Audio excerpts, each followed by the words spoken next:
In 1938, a German engineer designed an engine for a car that didn't exist yet, a people's car that Adolf Hitler promised but never delivered. That engine was supposed to die in the rubble of World War II. Instead, it powered 21 million automobiles. It won races across 6 continents. It flew aircraft. It floated across rivers. It launched Porsche into legend. It created an entire aftermarket industry worth billions. And it turned a war-ravaged German factory into the largest automaker on Earth. This is the story of an engine that refused to become obsolete, and the unlikely empire it built from the ground up. Most engines are designed, manufactured, and forgotten. They serve their purpose, then disappear into scrapyards and footnotes. The Volkswagen air-cooled Flat 4 broke every rule of that life cycle. What began as a 985cc engine, producing just 25 horsepower, became the foundation for military vehicles, sports cars, kit cars, aircraft, industrial machinery, and one of the most successful racing formulas ever created. It evolved across 7 decades, survived corporate indifference, inspired an aftermarket revolution, and proved that elegant simplicity could outlast every trend the automotive industry threw at it. Today, we're going deep into the engineering decisions, the business pivots, and the cultural accidents that transformed a modest engine into a global phenomenon. Because the story of the Beetle engine isn't just about horsepower, it's about survival, it's about adaptation, and it's about what happens when an idea becomes too useful to die. Ferdinand Porsche didn't invent the air-cooled boxer engine, but he understood something his contemporaries missed, that the future of mass motoring depended on minimizing complexity. When Porsche's design office finalized the Kübelwagen engine in the late 1930s, every decision served a single purpose: accessibility. Air cooling eliminated radiators, water pumps, hoses, and the catastrophic failures they invited. The horizontally opposed cylinder layout canceled primary vibrations without balance shafts. The magnesium crankcase kept weight low. The gear-driven camshaft avoided timing chain stretch. And the modular construction, cylinders bolting directly to the crankcase, meant a village mechanic with basic tools could rebuild the engine on a farmhouse floor. This wasn't performance engineering. This was survival engineering, and it arrived at exactly the wrong moment. Before civilian production could begin, Germany invaded Poland. The Wolfsburg factory pivoted to military production. The engine Porsche designed for commuters now powered the Kübelwagen, a lightweight military utility vehicle, and the Schwimmwagen, an amphibious transport that remains the most produced amphibious car in history. Over 15,000 Schwimmwagens rolled off the line by 1944. The engine that was supposed to democratize German motoring instead learned to swim.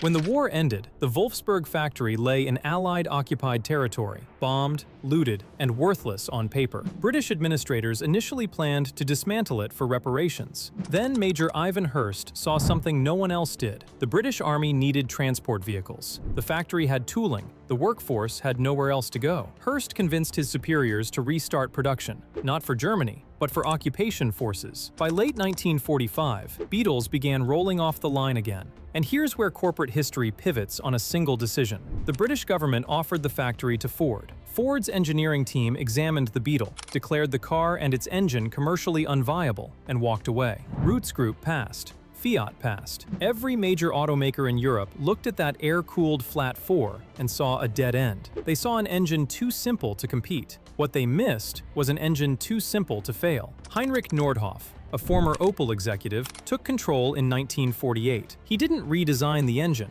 He refined it. He invested in quality control. He built the most aggressive export network the industry had ever seen. By 1955, Volkswagen had produced 1 million Beetles. By 1972, the Beetle surpassed the Ford Model T as the best-selling car in history. The engine Ford rejected became the engine that beat Ford's record. Volkswagen never marketed the Beetle as a performance car. The company sold reliability, economy, and honesty. But in Southern California, a different story was unfolding. Joe Vitone ran a Volkswagen dealership in Riverside. When customers kept returning with failed cylinder heads, a known factory defect, Vitone didn't just complain to Wolfsburg. He engineered replaceable valve guides and started selling them to every dealer who'd listen. That side business became EMPI, European Motor Products Incorporated, and it ignited an entire performance aftermarket. By the mid-1960s, Vitone and his lead engineer, Dean Lowry, had built the Inch Pincher, a drag racing Beetle that eventually produced 4 times the stock engine's horsepower. It ran quarter-mile times under 12 seconds, numbers that embarrassed domestic V8 engines costing 3 times as much. EMPI's catalog grew to include high-flow carburetors, merged exhaust headers, stroker crankshafts, and suspension upgrades. Gene Berg pushed the engineering further. Scat Enterprises supplied forged internals. CB Performance refined cylinder head porting. The pattern was consistent. Volkswagen shipped conservative, under-stressed engines with enormous hidden potential. The aftermarket extracted that potential and sold it back to enthusiasts. This wasn't parasitic, it was symbiotic. Every performance part sold reinforced the Beetle's reputation. Every drag strip victory expanded the customer base. Volkswagen officially ignored the scene, but never suppressed it. By 1970, EMPI's annual revenue approached $6 million. The company Wolfsburg pretended didn't exist had become one of the largest specialty automotive suppliers in America. Every Porsche built before 1964 owes its existence to the Beetle engine. When Ferry Porsche launched the 356 in 1948, he didn't have the capital to develop a proprietary power plant, so he did what pragmatic engineers do. He worked with what he had. The first 356 used Volkswagen engine cases, Volkswagen crankshafts, and Volkswagen transmission components. Porsche's contribution was calibration, higher compression, better carburation, and revised cam timing. As Porsche evolved, so did the engine. The flat 4 grew to 1.5 liters, then 1.6. Porsche developed its own cylinder heads, its own carburetors, and its own exhaust systems. But the fundamental architecture, air-cooled, horizontally opposed, rear-mounted, remained pure Volkswagen DNA. Even the legendary Porsche 550 Spyder, the car James Dean died in, the car that dominated its class at Le Mans, traced its mechanical lineage directly to Ferdinand Porsche's original design. This wasn't imitation, it was inheritance. And it gave Porsche the financial runway to develop the 911, which finally broke from Beetle architecture, but never abandoned the air-cooled boxer philosophy. While drag racers chased quarter-mile records, other builders recognized the Beetle engine's potential in domains Volkswagen never imagined. After the war, French homebuilders discovered thousands of abandoned Kübelwagen engines scattered across the countryside. They began fitting them to ultralight aircraft and found the air-cooled design perfectly suited to aviation's cooling demands. By the 1970s, American experimenters had refined the concept further. Companies like Revmaster, Great Plains, and Limbach Flugmotoren began producing certified aircraft conversions. The half VW emerged, a Beetle engine literally cut in half to create a lightweight 2-cylinder power plant for single-seat ultralights. Limbach alone has produced over 6,000 aircraft engines based on the Beetle design. The engine that started as a commuter car motor now flies across 6 continents. On the ground, the Dune buggy revolution followed similar logic. Bruce Myers was a boat builder, not an automotive engineer. But when he shortened a Beetle floor pan and wrapped it in a fiberglass shell, he created the Myers Manx and accidentally launched an industry. In 1967, a Manx won the Mexican 1000 outright, beating purpose-built off-road vehicles with engines twice its displacement. The victory proved what enthusiasts already suspected. The Beetle's rear engine layout, air cooling, and robust simplicity made it the ideal platform for desert racing. Within 2 years, over 225 different dune buggy body styles flooded the market. The Baja Bug, a modified Beetle stripped for desert duty, became a cultural icon.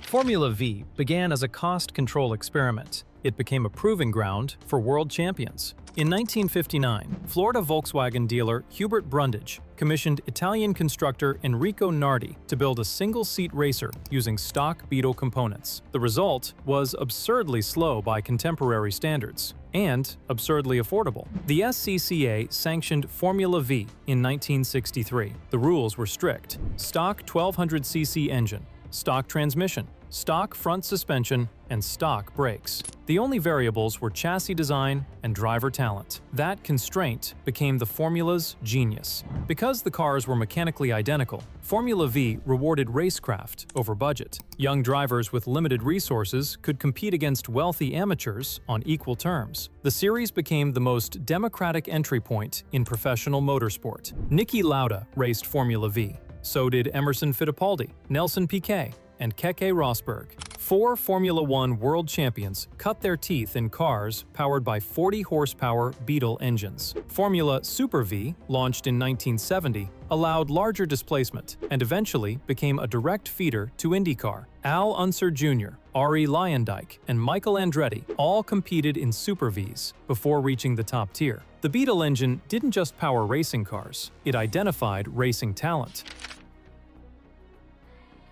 The last factory air-cooled Volkswagen engine rolled off the Brazilian assembly line in 2006. Production had spanned 70 years and 4 continents, but the engine didn't stop. Today, aftermarket manufacturers produce every component necessary to build a complete Beetle engine from scratch. No donor car required. Displacement options now exceed 2.3 liters. Turbocharging and fuel injection are common. Power outputs regularly surpass 200 horsepower. Formula Vee still races in the United States, the United Kingdom, and Australia. The original regulations remain largely unchanged. The car that launched champions in 1963 still launches champions today. The Myers-Manx company, now under new ownership, has announced an electric version, the Manx 2.0, with 202 horsepower and a 300-mile range. Even the future of the Dune buggy traces back to the same chassis architecture Bruce Myers adapted 60 years ago. What Porsche built became an engine.